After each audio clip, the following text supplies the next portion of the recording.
یعنی تمہارا پھر یہ طرز عمل نہ ہوتا. تو علم الیقین کیا ہے؟ جلدی قرآن و بتائیں. سنت کا علم. جی سر یہ قرآن و سنت کا علم، حدیث دیکھیں، سب مجھے کچھ یہ کنکریٹ علم بات کریں، یقین ہے. مومل بات مت کریں خدا کے لیے. قرآن و سر سنت کو یہ اگر پڑھتے ہیں تو اس میں سارا آخرت کا ذکر ہے سر جی، پھر انہیں یقین ہو جاتا ہے. سر آخرت کا اور موت کا ذکر، موت کا یقین ہو جاتا تھا. آیات کائنات انفس سب کا علم. اب میں آپ جو بات بتا رہے ہیں نا وہ پوری صحیح نہیں بھیا. نمبر 1 اب لکھیں، علم الیقین کا مطلب ہے قرآنی دلائل. علم الیقین کا نمبر 1 قرآنی دلائل، اور نمبر 2 آیات آفاق اور آیت انفس. میں آپ کو سب بتاؤں گا، ابھی کھول کھول کے بتاؤں گا.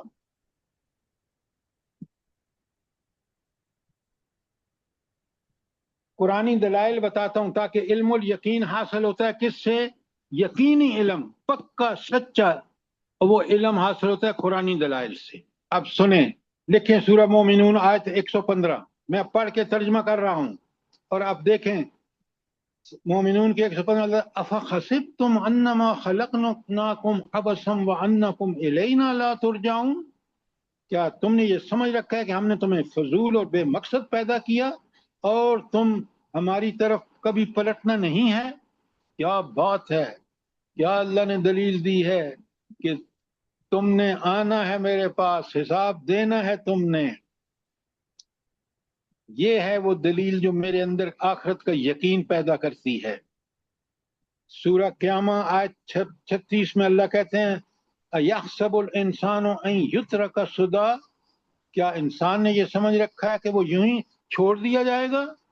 کیا دلیل ہے آخرت کی، ذرا دیکھیں، ایک ایک آیت دیکھیں کہ قرآن بھرا پڑا ہے دوزخ کی کیا کیفیات ہوں گی، جنت کے کیا انعامات ہوں گے. وہ سب پڑھ کے میرے اندر علم یقین، وہ دلائل ہیں جو مجھے بالکل یقین حاصل ہو جاتا ہے کہ یہ تو ہو کے رہنا ہے. آگے لکھیں سورہ 3 کی آیت 6 تا 10 آپ کے سامنے پڑھ رہا ہوں. سورہ 3 6 تا 8 ساری. اِلَّا الَّذِينَ آمَنُوا وَعَمِلُوا الصَّالِحَاتِ، وہ لوگ جنہوں نے ایمان اور عمل صالح کیا، فَلَهُمْ أَجْرٌ غَيْرُ مَمْنُونٍ، ان کے لیے ایسا اجر ہے جو کبھی منقطع نہیں ہوگا. فَمَا يُكَذِّبُكَ بَعْدُ بِالدِّينِ، تو اس کے بعد کون جزا اور سزا کے معاملے میں تم کو جھٹلا سکتا ہے نبی؟ أَلَيْسَ اللَّهُ بِأَحْكَمِ الْحَاكِمِينَ، کیا اللہ حاکموں کا حاکم نہیں ہے؟ کیا مطلب ہے اس کا؟ کیا اللہ حاکموں کا حاکم نہیں ہے؟ جلدی بتائیں.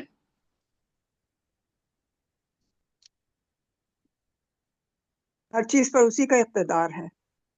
کیا بات کر رہی ہیں آپ؟ تمام فیصلہ کرنے والوں سے بڑھ کے سب سے بڑا فیصلہ کرنے وہ والا حاکم. آپ ترجمہ کر رہے ہیں، میں آپ سے پوچھ رہا ہوں اس آیت کا مفہوم کیا ہے؟ الیس اللہ بأحکم الحاکمین. اللہ سے بڑا کوئی حاکم نہیں ہے سر. اور چھوڑو سر جی پھر وہ بات. تمام وسائل اور تمام چیزیں اللہ تعالیٰ کے اختیار میں ہیں. اور سر خدا جی کا اسی لیے خوف وہ کرو. نیکوں اب کو نیکی کی بند کرو جزا اور یہ سنیں بات میری. کاش آپ قرآن کو قرآن اللہ کی کتاب پڑھ کے سمجھتے تو یہ باتیں نہ کرتے. پیچھے ذکر ہو رہا ہے سزا اور جزا کا، اور حاکم کا مطلب ہوتا ہے کہ وہ حاکم وہ اچھا حاکم ہے جو سزا اور سزا کا ٹھیک ٹھیک اطلاق کرے. اللہ کو بتایا جائے کہ اللہ احکم الحاکمین ہے، لہذا وہ تو عدل کی انتہا کر دے گا، ہر برائی کو سزا اور ہر نیکی پر اجر. یہ ہے اس کا مفہوم. آپ پتہ نہیں کیا کیا ترجمے کر کے اس بات کو ڈائلیوٹ کر رہے ہیں. اللہ حاکموں کا حاکم ہے، وہ اجر وہ ضرور عدل کرے گا. اب بات سمجھ آئی کہ نہیں آئی؟ جی سر. جی سر. ترجمہ پڑھا کریں، لیکن ترجمے کے پیچھے عقل دی ہے، شعور دیا ہے اللہ نے، اس کا کیوں نہیں آپ استعمال کرتے؟ یہ تھی آیت 3 کی 6 تا 8.